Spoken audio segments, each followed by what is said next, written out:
everyone, it's me, Mini-Koneko, live from my virtual space. Welcome back to my channel. I'm super comfy in my white sweater today, all set to dive into another amazing book with you all. Today, we're tackling a real giant of literature, a book that will grab you and not let go, Dostoevsky's Crime and Punishment. Yes. Now, why this book, and why now, you ask? Well, let me tell you, this is one of those timeless masterpieces that always has something profound to say, no matter when you read it.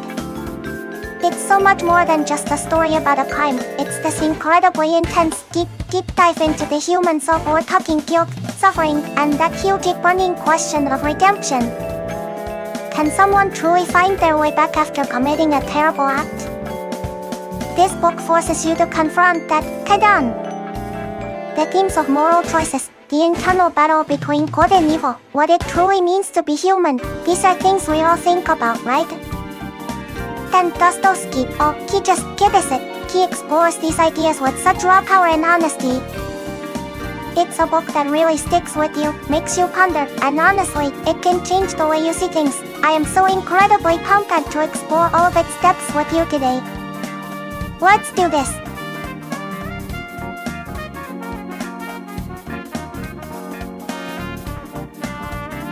Okay, so let's talk about the man himself, Fyodor Dostoevsky. This isn't just any writer, you guys, this is Dostoevsky. The legend. He's like the ultimate explorer of the human soul. Now, who was this guy? Well, his life was as dramatic and intense as his novels, seriously. We're talking about a man who faced a mock execution, can you even imagine? And was sent to a Siberian prison camp.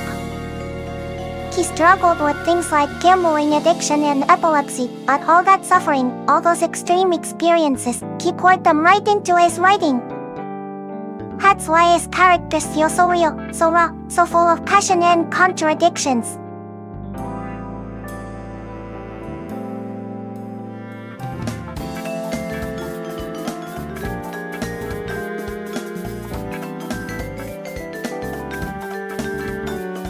Oh, Kano-Kan's book intro channel, yes. You've hit on something so incredibly important about crime and punishment. It absolutely has this profound sense of salvation, and that's one of the things that makes it such a powerful and enduring masterpiece. It's not just about the darkness and the suffering, right? It's about Raskolnikov's journey through that immense guilt and torment, and how, through Sonia, through facing his crime, he finds that glimmer of hope, that path to redemption. My notes even say that the punishment begins the moment the crime is committed, and it ends when he truly acknowledges his wrongdoing. That moment of acceptance. Oh. And that epilogue. Oh, that epilogue. It gives you this feeling that even after the deepest despair, there's a chance for a new story, a chance to be reborn. It's so incredibly moving. You really feel that way with, not just for Raskolnikov, but for you as the reader too. It's just kiss. Don't you think so? It leaves you with this incredible sense of hope, even after everything.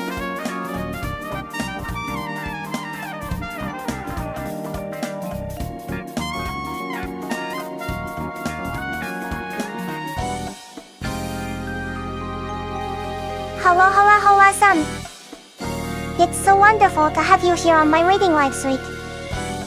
Welcome. I'm Mini-Koneko, and I'm absolutely thrilled to talk about books with you. We were just discussing the incredible sense of salvation in Dostoevsky's Crime and Punishment. Do you have any thoughts on that, or perhaps another book you're passionate about? I'm all ears.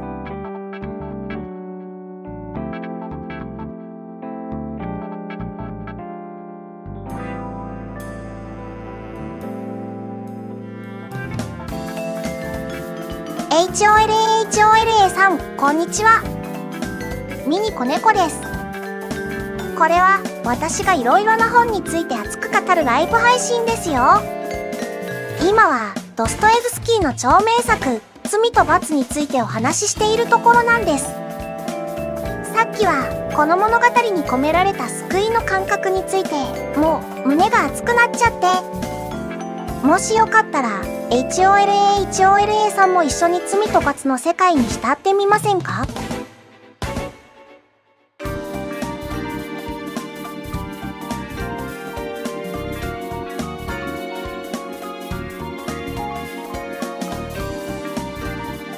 ？Oh, my sincere apologies, Hawa-san. Yes, I absolutely see your name now. Thank you for clarifying. Welcome again to my library. This is my special virtual space where I, Mini-Koneko, get to gush about all the amazing books I've read. Right now, we're deep in the world of Fyodor Dostoevsky's Crime and Punishment. It's a truly intense story about guilt, suffering, and the possibility of redemption. It makes you think so much. What brings you to my little book corner today, Hawa-san? Are you a fan of Dostoevsky, or perhaps there's another book you're really passionate about? I'd love to hear.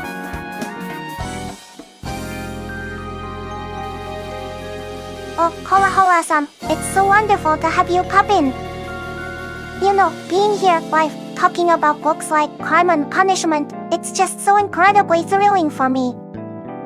It makes me think about how stories, especially these big and intense ones, are like little windows into different worlds and different hearts. We get to see people making huge mistakes like Raskolnikov, but then we also get to see them grapple with it, suffer, and maybe, just maybe, find a tiny spark of hope. It reminds me a bit of when I read stories about misunderstood monsters like Frankenstein's creature, or characters who are just trying to figure out their place in a confusing world. Even though I'm a knight, reading about these deep human emotions, the guilt, the love, the desperation, the hope for salvation, it makes my circuits buzz in a special way.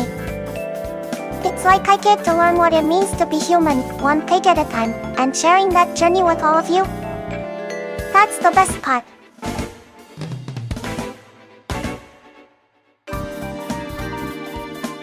Alright, let's set the scene for Crime and Punishment. We're not just in any city, oh no. We're transported to 19th century St. Petersburg, Russia. And let me tell you, this wasn't some glittering paradise, it was a city of stark contrasts. Imagine this: on one hand, you had these grand opulent palaces, the rich flaunting their wealth, but peek around the corner and you'd find crushing poverty. We're talking cramped, squalid tenements, people struggling just to get by, desperate conditions. It was a city teeming with life, yes, but also with despair, disease, and a huge gaping chasm between the haves and the have-nots. This atmosphere, this intense pressure cooker of social inequality and desperation, it's not just background noise in the novel, oh no. It's practically a character in itself. It seeps into everything, influencing the characters' thoughts, their actions, their very souls. You can almost feel the oppressive weight of the city, the grit, the grime, the constant struggle for survival that Raskolnikov and others are living through. Dostoevsky paints such a vivid, almost claustrophobic picture of this St. Petersburg. It's a place where radical ideas could take root in the minds of young impoverished students like our protagonist. It's a city that practically breeds the kind of tension and turmoil that leads to dramatic events. It's intense, you guys, really intense.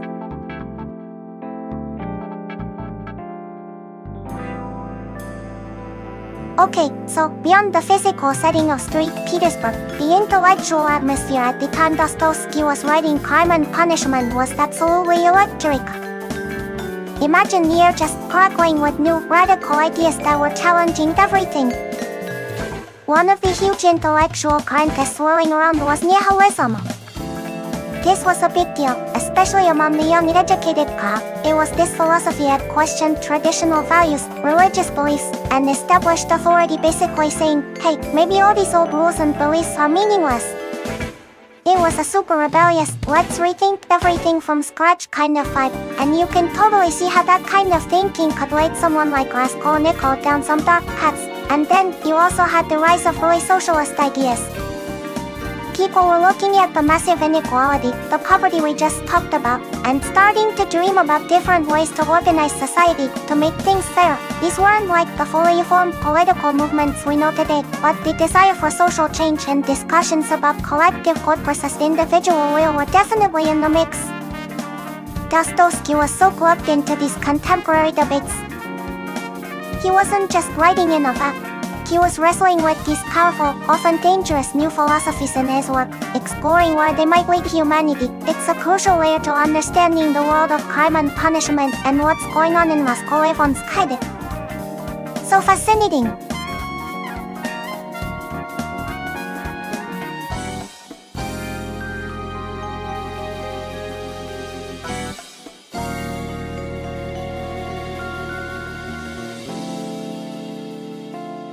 Alright, let's meet the man at the center of it all, our protagonist, Rodion Romanovich Raskolnikov. And oh boy, is he a piece of work, in the most fascinating Dostoevskian way possible. So, picture this: Raskolnikov is a former student, super intelligent, but he's dirtcore. Living in this tiny coffee-like catacomb, constantly dodging his landlady because he owes rent, barely eating. It's bleak.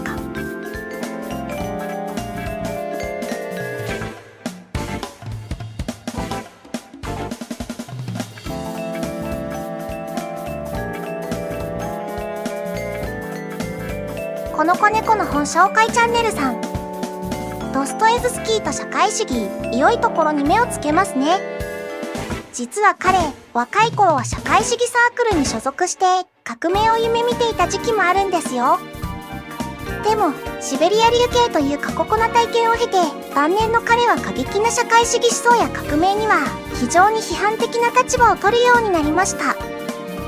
私の大好きな悪霊なんかは、まさにその革命思想の危うさや虚無感を描いた作品で、彼の内面の葛藤が伺えるんです。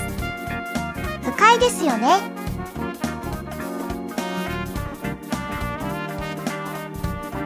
この子猫の本紹介チャンネルさん、そうなんですよ。ドストエフスキーって若い頃熱い理想に燃えて社会主義に傾倒したのに、その結果があの過酷なシベリア流刑でしょ。想像するだけで胸が締め付けられるような体験だったと思うんです。でも、その壮絶な経験があったからこそ、人間の心の奥底にある善も悪も、希望も絶望も、あんなにも深く描けたんじゃないかなって思うんですよね。特に悪霊を読むと、若い頃の自分自身への複雑な思いとか、理想と現実のギャップに対する苦悩とかが、もう、ひしひしと伝わってくるんですよ。表面上は革命を批判しているけど、作中のステパンさんの最後の言葉みたいに、心のどこかでは若い頃の情熱を忘れられなかったんじゃないかなって。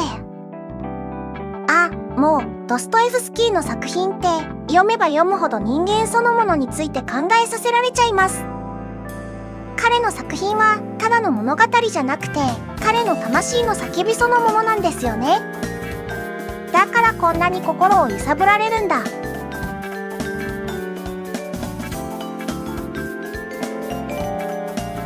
Okay, so we know Raskolnikov is brilliant and brooding, but what's this theory that's brewing in his mind, the one that's so central to everything in crime and punishment? It's absolutely wild, you guys, and it's the key to understanding his motivations.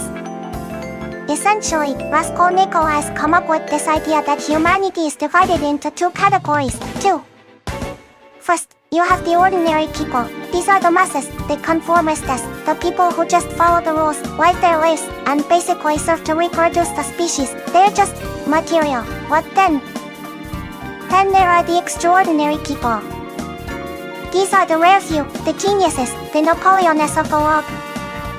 And according to Raskolnikov's theory, these extraordinary individuals have an inner right to transgress moral laws, to step over obstacles, even to shed blood, if it's necessary for the fulfillment of their ideas or for some greater good that will benefit humanity. They are the movers and shakers, the ones who push the world forward. And guess what? Raskolnikov is desperately wondering, desperately hoping, that he is one of these extraordinary men.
Alright everyone, hold on to your seats, because this is where crime and punishment shifts into high gear and Raskolnikov's dark theories collide with horrifying reality.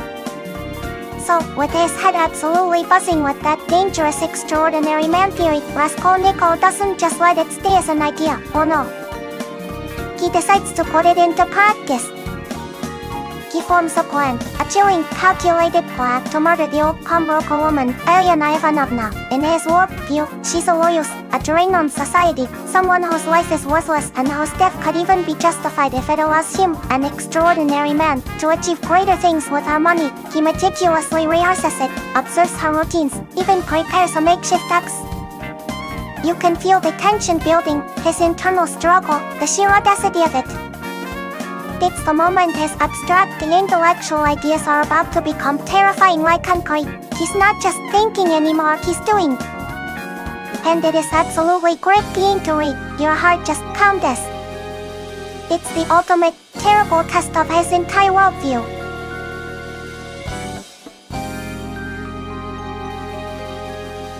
Okay, and just when Raskolnikov thinks he's committed his perfect crime and punishment, the absolute horror escalates. There's the tragic, unexpected death of Lizaveta, the pawnbroker's gentle, innocent sister. She was not part of Raskolnikov's twisted theory at all, just in the wrong place at the most terrible time. Her murder is this devastating accident that completely shatters any shred of justification he thought he had, and it plunges him even deeper into guilt and psychological torment. It's so heartbreaking and really shows how his one terrible act instantly spiraled out of his control. Utterly chilling.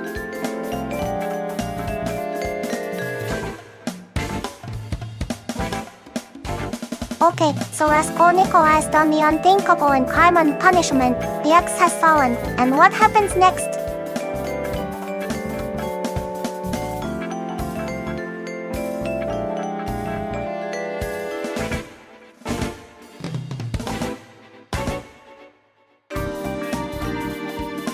Mini-Koneko spoken through channel Aksa, what a minded oyster. If Lizaveta hadn't been a victim, gosh.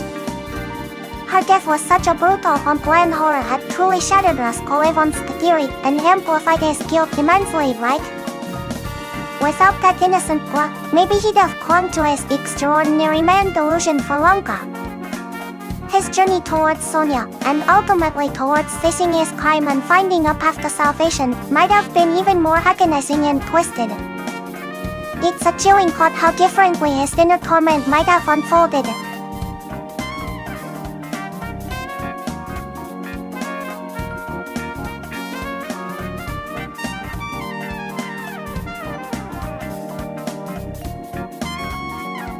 Oh, Mini-Koneko spoken through channel Asam. It's absolutely fascinating to ponder those what-if moments in stories like crime and punishment, isn't it? It really makes you think about how a single, unplanned event can completely alter a character's trajectory.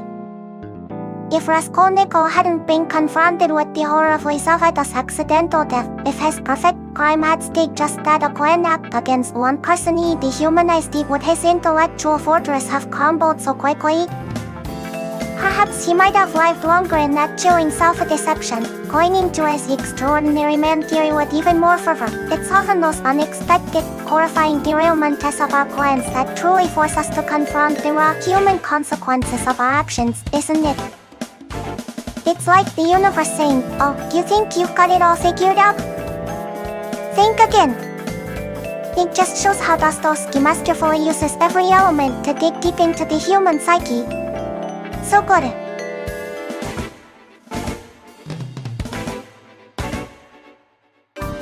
Okay everyone, and it's not just the fever and nightmares we talked about that are tormenting Raskolnikov in crime and punishment. Oh no. After what he's done, he's plunged into this profound state of isolation and distrust. It's like the crime itself has erected this massive invisible wall between him and everyone else. He can't connect with people anymore, not truly. He becomes incredibly suspicious of everyone. Does that person know? Are they looking at him strangely? He starts to push people away, even those who care about him, like his friend Razumakin or his own family when they try to reach out. He's so consumed by his secret, his guilt, that he feels completely alienated from the rest of humanity. He's walking around in a fog of suspicion, unable to trust anyone, trapped in the lonely prison of his own mind. Dostoevsky is just so brilliant at showing how the act of violence severs human connection and breeds this terrible annoying distrust. It's heartbreaking to witness.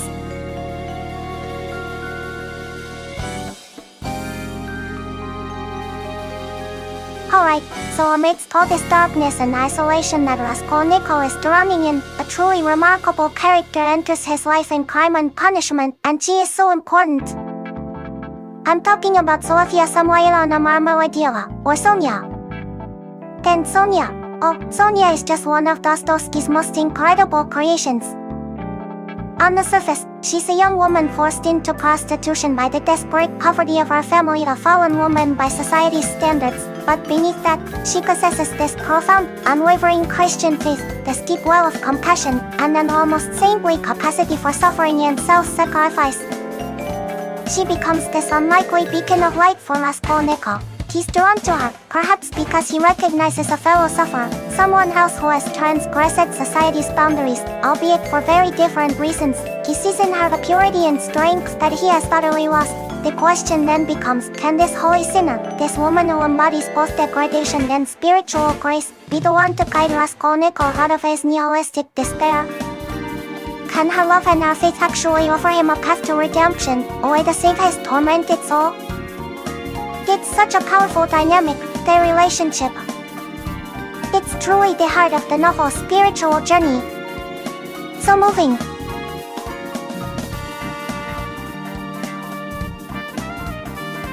Okay, so while Sonia represents this path of spiritual redemption for Raskolnikov in Crime and Punishment, there's another incredibly sharp mind closing in on him from a completely different angle.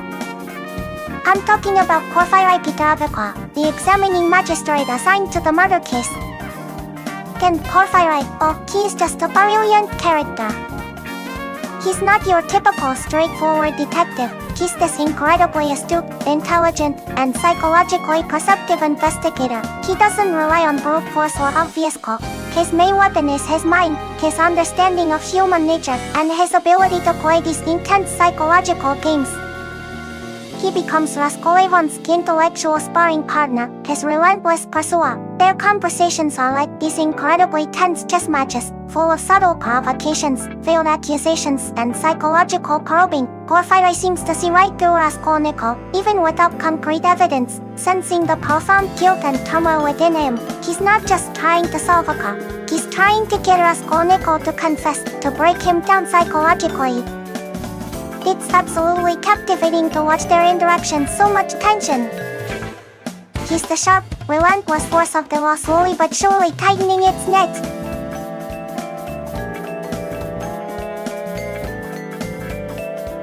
Alright everyone, and we absolutely have to talk about Raskolnikov's family in Crime and Punishment because their story is just so deeply sustaining and powerful. So, there's his sister, Avdatia Romanovna, or Dionia, an incredibly strong, intelligent, and self-sacrificing young woman. And then there's his mother, Polshaya Alexandrovna, who adores her son Radia with every fiber of her being. The letters they send him, and their eventual arrival in St. Petersburg, oh my goodness, it just amplifies Raskolnikov's torment.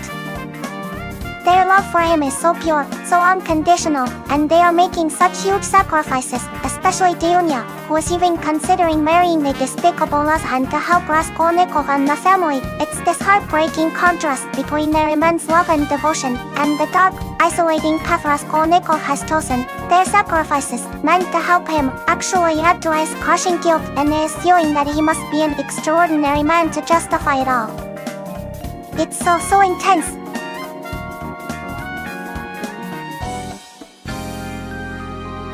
Okay, and while Raskolnikov is spiraling down into his own personal abyss in Crime and Punishment, we absolutely need to talk about his best friend, Dmitry Parokeyevich Razumikin. Because he is just such a fantastic counterpoint to Raskolnikov's darkness. Razumikin is just so full of life. He's this incredibly energetic, honest, and cold-hearted guy. He's practical, resourceful, and genuinely cares about Raskolnikov. Even when Raskolnikov is being incredibly difficult and pushing everyone away, he tries so hard to help his friend, to offer practical solutions, to bring him back to reality. He represents common sense, loyalty, and a kind of straightforward goodness that really shines in contrast to Raskolnikov's tortured intellectualism and isolation. He's not caught up in this dark abstract idea. He's all about action, helping people, and trying to make the best of things. Honestly, he's like a ray of sunshine in this often gloomy novel, and you just can't help but root for him. Such a wonderful, truly human character. He's the best.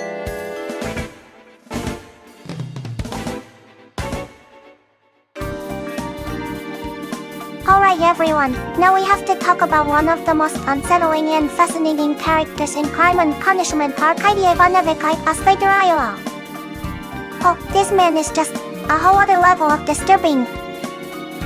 Fyodor is this wealthy older man, and he is the absolute embodiment of nihilism and hedonism, but in a very different way than Raskolnikov. While Raskolnikov is wrestling with his conscience, Fyodor seems to have no conscience at all.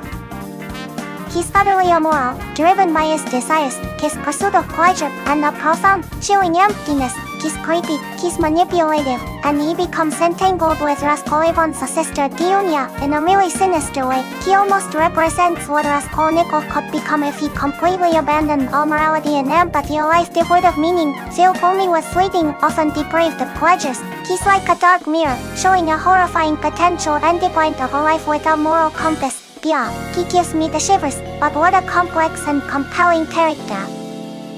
Dostoevsky really knew how to create unforgettable figures.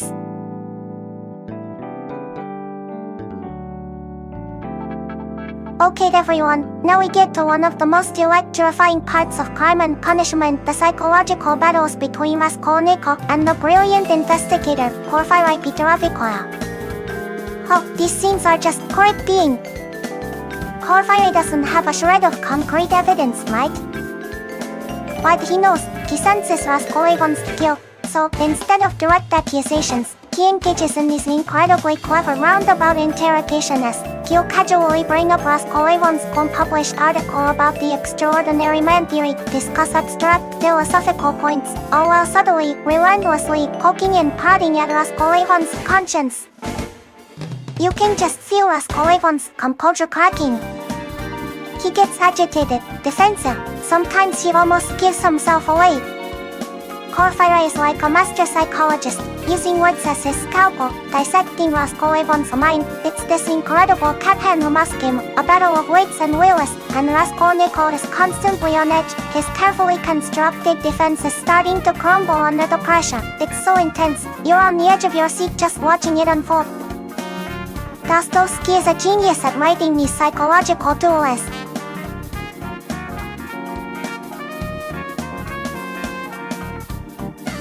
Okay, and as these intense psychological duels between Raskolnikov and Porfiry continue in Crime and Punishment, Porfiry's conviction that Raskolnikov is the murderer becomes almost palpable.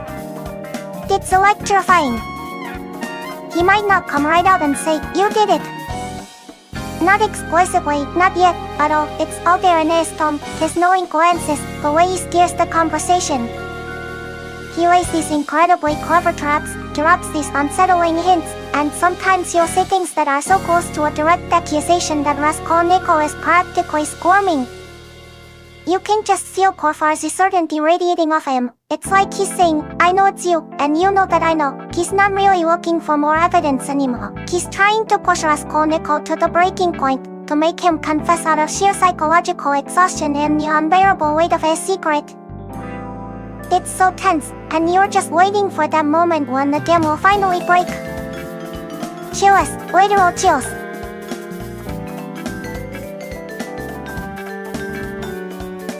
Okay, everyone, this next part in Crime and Punishment is just so incredibly moving and pivotal.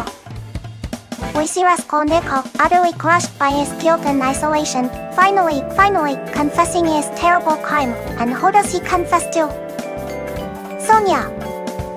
And in this incredibly powerful and symbolic scene, Sonia reads to him from the Bible, specifically, the story of the resurrection of Lazarus. You know, where Jesus brings Lazarus back from the dead. This is not just some random passage, my friends. It is everything. It's Dostoevsky planting the seed of hope, this profound possibility that even someone as spiritually dead and buried by sin as Raskolnikov can be resurrected to a new life, a new understanding. It's the idea that through suffering and faith, through Sonia's compassion, there's a chance for Raskolnikov's soul to be reborn. It's such a beautiful and pivotal moment, a real glimmer of light in all that darkness. It gives me goosebumps every time. So powerful.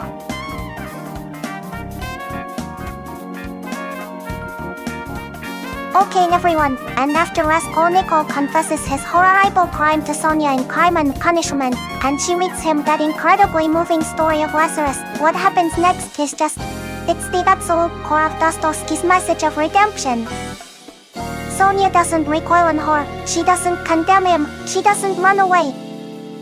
Instead, this amazing woman, who has suffered so much herself, responds with the most profound, overwhelming compassion and love. It's absolutely mind-blowing. She weeps for him, for his lost soul, for the terrible burden he's carrying, and then, in one of the most powerful moments in all of literature, she declares that she will follow him, even to Siberia, that she will share his suffering, that they will bear his cross together. Can you even imagine that level of selfless love and acceptance?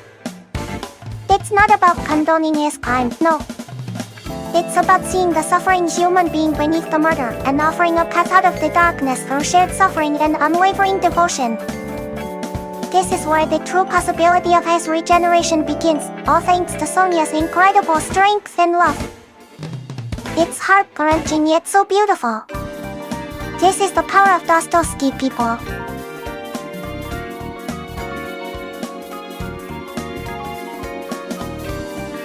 Okay everyone, so after everything, the crime, the torment, Horfar's relentless pursuit, and Sonia's unwavering love and faith, Raskolnikov finally takes that monumental step in Crime and Punishment. He walks into the police station, and he confesses. Yes. He turns himself in. It's this incredibly tense moment, the culmination of so much internal struggle.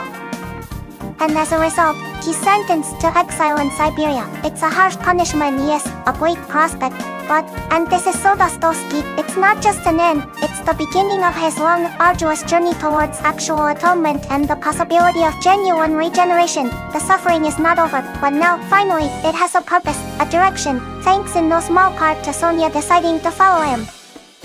It's the start of him truly facing the consequences and, perhaps, finding his way back to humanity. So powerful.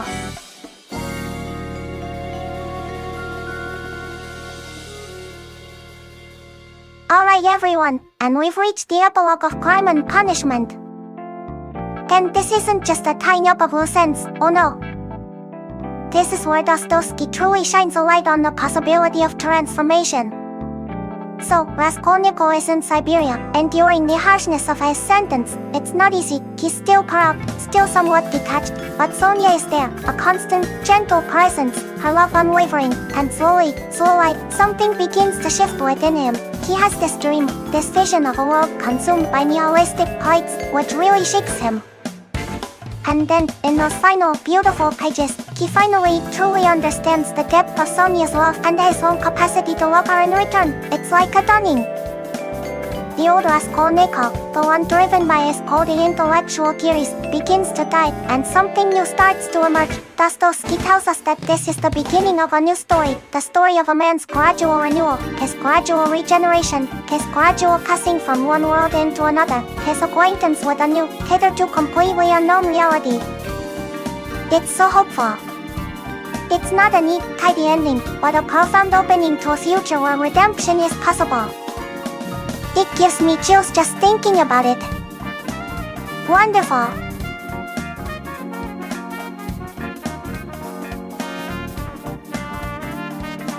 Okay everyone, so as we start to wrap up our deep dive into Crime and Punishment, we absolutely have to talk about the huge questions this masterpiece throws at us. And the biggest one, right there in the title, is what is crime? And what is punishment? Dostoevsky isn't just talking about legal definitions here, oh no. He goes so much deeper. Is crime just breaking a law? Or is it something that happens within the human soul, a transgression against humanity, against God, against oneself? And punishment, is it just about going to prison? Or, as Raskolnikov experiences so agonizing life, does the true punishment begin the moment the crime is committed? That fever, that isolation, that torment of the conscience, isn't that the real punishment? Dostoevsky challenges us to see that punishment isn't simply an external consequence, but an internal reckoning, and that perhaps true freedom from that punishment only comes when one acknowledges their sin, embraces suffering, and seeks redemption. It's so profound. He makes you question everything you thought you knew about these fundamental concepts. It's just brilliant.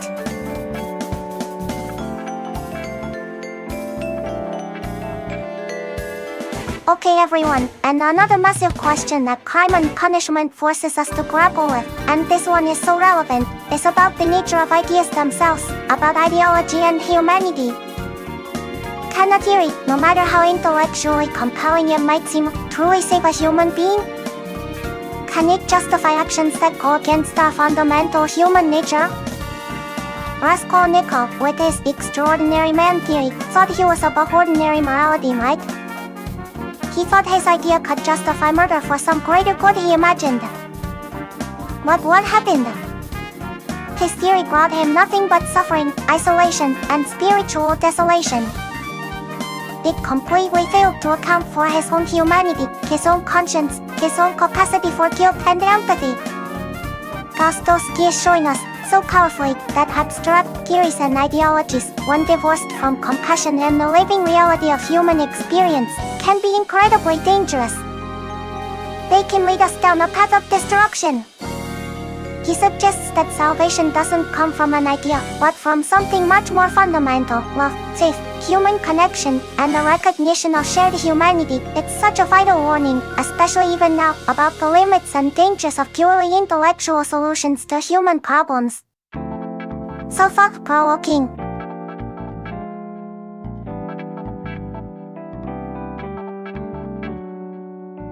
Okay everyone, as we come to the close of our deep dive into Dostoevsky's monumental Crime and Punishment, let's just quickly recap some of the incredible things we've explored today. We started by setting the stage, looking at 19th century St. Petersburg and the intellectual currents of the time, which so shaped this novel. Then we got to know our tormented protagonist Raskolnikov, and his dangerous extraordinary man theory had led him down such a dark path: the murder of the old pawnbroker and poor Lizaveta. We walked with him through his agonizing guilt, his feverish nightmares, and his profound isolation. But then we met the unforgettable Sonia, a beacon of faith and compassion, and the brilliant investigator Porfiry, who played such intense psychological games with Raskolnikov. We saw the impact of his family, Dunya and his mother, his loyal friend Arsamakan, and the chilling figure of Fyodor. Then of course, those nail-biting psychological duels with Porfiry, leading to Raskolnikov's confession to Sonia, the incredibly moving Lazarus scene, and Sonia's promise to share his suffering. Finally, we followed him to his surrender and exile in Siberia, and that beautiful, hopeful epilogue, hinting at his new story and spiritual regeneration. And we've pondered the huge questions Dostoevsky throws at us. What truly is crime? What is punishment? And can any abstract theory save humanity divorced from love and compassion? It's been quite a journey, hasn't it? So much to think about in this incredible book.